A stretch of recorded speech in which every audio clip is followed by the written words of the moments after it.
All right, well, Vijay, look, we've gone way off topic here with your usual anti-Muslim stance that you have. Let's bring it back away from your Islamophobia for a second, Vijay. Vijay is on the line from Birmingham. Vijay, good morning. Good morning, Nihal. If we go sticking our nose into other countries' business, then we have a responsibility to deal with the aftermath of that. No, I don't agree with him, and I'll tell you why. I mean, you take these people from Libya over the weekend.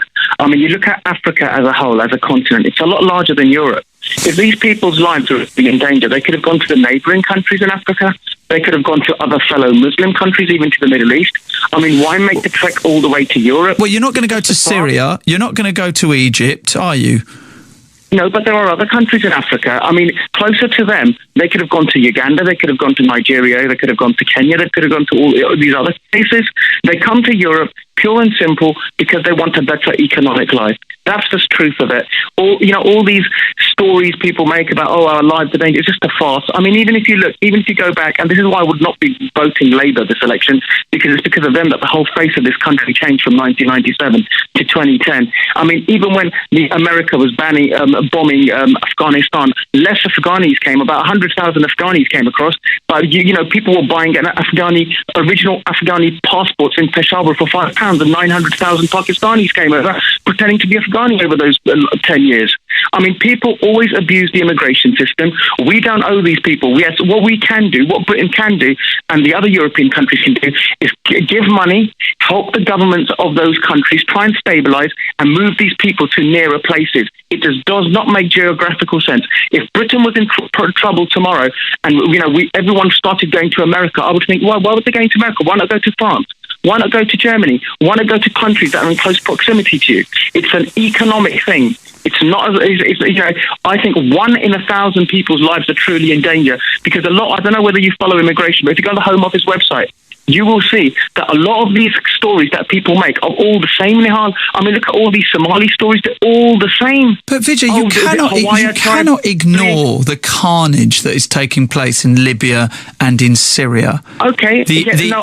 How insecure the system is in Egypt. Okay, I'll answer that. Now, first of all, in the Middle East, you have a Middle Eastern Union, of Arabic states. Why can't all those Muslim countries get together and help their fellow Muslims? I mean, it's the irony of the thing. It's so stupid. You've got Muslims fleeing Muslim Sharia countries to go and live in non-Muslim countries like the UK or Germany, and then wanting those exact countries that gave them shelter. So why are so many of you making this a religious issue?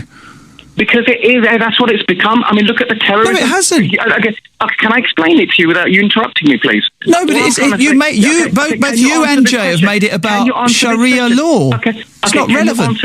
I'll tell you what's relevant. Can you answer this question? So I'll ask you this question. Why is it, Nihal, and I'd like you to answer this, you've got these Muslims fleeing Muslim countries like Pakistan, Afghanistan, Syria, whatever, coming over to the UK, which is a non-Muslim country, and then once they get shelter from here, they want to change the face of this very country. Just to be very clear, Pakistan takes in more refugees than pretty much any other country on earth. 80% of refugees in this country, 80% of refugees in the world go to developing countries. They don't go to Western countries. So this idea that somehow there's this Muslim influx is not true. No, you're wrong. Because first of all, Nihal, I'm not wrong. 80% answering my question. 80% of the world's refugees are in developing countries, with Pakistan leading the way. One moment. I'll answer why that is as well to you then.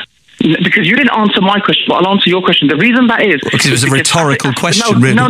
No, it wasn't. Listen, Pakistan does not have a border with Afghanistan. The people of Peshawar recognize themselves as Pathans. They don't even see them as themselves as Pakistani or Afghanistan. So was it? Wait a minute. 1 minute. Can I finish my point, please? So the Russians invaded Afghanistan. Then, of course, the Americans and the British bombed Afghanistan. So they weren't Muslim countries that went into Afghanistan, were they? Nihal, you asked me a question about 80% of refugees going into Pakistan. I was trying to answer it, you didn't let me. Let me answer you that question, how Pakistan plays with statistics. What's happened is Afghanistan and Pakistan doesn't have a border. So what you have is loads of Afghanistanis pouring into Peshawar. Yeah, but you can't even be bothered to understand why they're doing it, can you? Okay, why are they doing it then? Why are lots of Afghanis flying into or flooding into Pakistan? Why? Okay, number one, they're not flying into Pakistan. Sorry, flooding in. Why? Why? They're not flooding in. Number two. The reason they clearly are.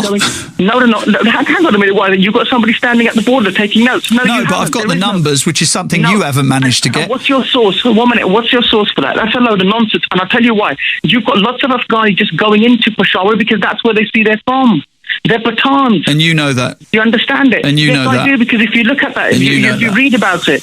All right, well, Vijay, look, we've gone way off topic here with your usual anti-Muslim stance that you have. Let's bring it back away from your Islamophobia for a second, Vijay, and just tell us, why is it that you think as human beings we don't have a responsibility to help people who are fleeing from terrible situations? Why as human beings we don't? And leave your Islamophobia to the side for a second and just tell us why you think it is as a human being we don't have a responsibility to help out another human being in need. I never said we don't have a responsibility, but you have a limited responsibility. And by the way, I take offence to what you said about Islamophobia. Just because I've got a point does not mean it's Islamophobia. But anyway, back to what I'm saying. Well, you seem to be obsessed with... No, I'm not. No, you're just making that up as you go along. No. Listen back to the iPlayer, my friend. Yeah, let's just stick to what we're talking about. Now, the reason we do have a responsibility, but we don't have a responsibility to encourage people to leave their countries thousands and thousands of miles away and come to Europe when they can be adequately looked after in their own continent by their own people. I think financially... Do you not think if they could be adequately looked after in their own country that they would go through the turmoil and the terror of making that journey? Do you think if they could adequately be looked after that they would... By neighbouring countries... But they could go to their neighbouring countries and seek asylum. Well, as I pointed out, 80% of the world's refugees are in developing countries. Vijay, thank you as ever.